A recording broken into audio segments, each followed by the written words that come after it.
You said, key to my Berkshire only institutions is my faith in the future judgment and fidelity of Berkshire directors. They will regularly be tested by Wall Streeters bearing fees.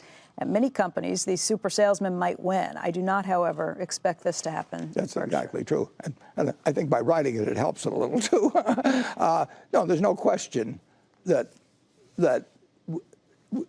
Wall Street would love to come along and sell anything that we've got. I mean, there's a fee every time that there's a transaction, and they're big fees, and there's fees for financing. I mean, so we've had all kinds of people snoop around that.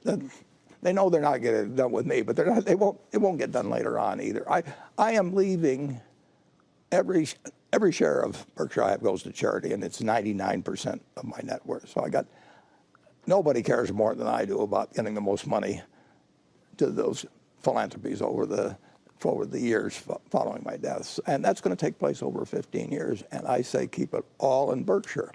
But if I thought that it was going to be run in a way responsive to Wall Street, I would instead do something else and have the money distributed to these philanthropies and not have it all tied to Berkshire. But Berkshire has a very unusual shareholder base. I mean, we have individuals that own Berkshire, and a lot of them have owned it 50 years just like it's people buy it to own for lifetime, and we're going to run it in a way that they won't be disappointed in. Do you think the people who are relatively newer shareholders buying the B shares have the same mentality as the people who have been in it for 50 years in the A? Well, we try to, shares? Because that's who we encourage. I mean, in effect, we don't want everybody to buy our stock. I mean, there's only so many seats. There's about 1,600,000 and some thousand A shares out. All the seats are filled. I love the shareholders we have. I don't want to go to Wall Street and try and get some new shareholders. They're going to replace the people we have. So what we want to have is people in those seats that are in sync with us. You can run a French restaurant or you can run a hamburger stand. And if you serve good hamburgers, you'll do good business at the hamburger stand. You can, at the French restaurant, you do the same thing there. But you can't run the French restaurant and then serve hamburgers inside. And you can't run the hamburger stand and serve French food inside. So we advertise in our deeds, in our words, in every way we can what we're about. And we're looking to have the seats filled at our church by people who are in sync with us, and we do have them there. We get the same people every Sunday. And I see no advantage in going out and telling everybody in Wall Street we're going to do wonderful things and having those seats replaced, because the only way you can get a seat is to throw somebody else out of that seat. There's only so many seats, and they're all full, and you want them filled with people who are in sync with the policies of the company, and therefore you have to explain those policies, and you have to live up to those policies, and for 55 years we've tried to. So you get the shareholders you deserve. Exactly. All right, not to mix metaphors, but can you have a decentralized central office running both the French restaurant and the hamburger place? Well, they aren't trying. We're not trying to have the railroad management run the utility or anything. No, decentralized, that's what I mean. A decentralized headquarters that's in charge, a conglomerate in charge of all those different businesses. Well, we could run. Well, we have decentralized management as it is.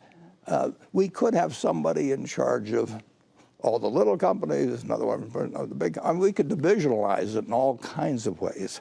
I think we'd have more overhead. I think we'd have a different sort of manager. Our managers like running their own businesses, and they never have to finance their businesses. I mean, they never have to go to Wall Street. They probably save 25% of their time, and I want them to feel they own their businesses, and that's all they're responsible for. If we mess up some other way, they get paid based on how they do, and there again we attract managers who like to operate on that basis. We don't attract managers particularly who think they're going to keep moving step by step through various divisions and eventually run the whole place. One of the things that people wrote in, a lot of people had questions about the banks, about what's happening with the banks, what you've changed with some of your investments over time. Jason Goldberg writes in, he says, please ask Warren about his views on the bank stocks in general and on Wells Fargo in particular. Over the last 2 quarters, he sold almost a quarter of his longstanding Wells Fargo stake. Also in the 4th quarter, he dumped a third of his Goldman Sachs shares. although he still owns over $75 billion in bank equities. So what do you think about banks? Not necessarily the sell-off today because you don't look at day by day. Well, banking is a good business if you don't do dumb things on the asset side. I mean, basically. And it's a business that the banks we own earn between, the commercial banks earn between 12% and 16% or so on net tangible assets. That's a good business. It's a fantastic business against the long-term bond, you know, at 2%. If you have a choice between a 2% instrument and a 12% instrument, which one's going to win over time? So if you ask me whether I think banks are going to go down where they only earn 3 or 4% on tangible assets, I don't think that'll happen. The question is really whether they do something massively dumb. I mean, which periodically a number of banks have done. And I feel very good about the banks we own. They're very attractive compared to most other securities I see. And most of them are buying, Bank of America is buying in a lot of stock every year. So our ownership of the Bank of America this year probably will go up 7 or 8% without us spending a dime. I'd like to own any business, any good business where my ownership goes up 7 or 8% every year without me spending any money, and on top of it, I get a dividend and so on. They're very attractive, both against interest rates and against bonds and against other stocks, in my view. You say occasionally they do dumb things. Maybe you're talking about Wells Fargo with the scandal that it had. It just settled on Friday with a number of the regulatory institutions that were kind of looking into it, the investigations that were taking place for $3 billion. Yeah. Does this mean that they have kind of finally gotten through that and can move forward? I don't know the answer to that. I know that they paid $3 billion because it was announced. I don't know what else is outstanding. But Wells Fargo is classic in terms of one lesson. My partner, Charlie Munger, he says, whenever we have a problem, you attack it immediately. He says an ounce of prevention is not worth a pound of cure. An ounce of prevention is worth a ton of cure. And we've seen that time after time. And the interesting thing, and I don't know the details at all, but the original thing was a whole bunch of phony accounts.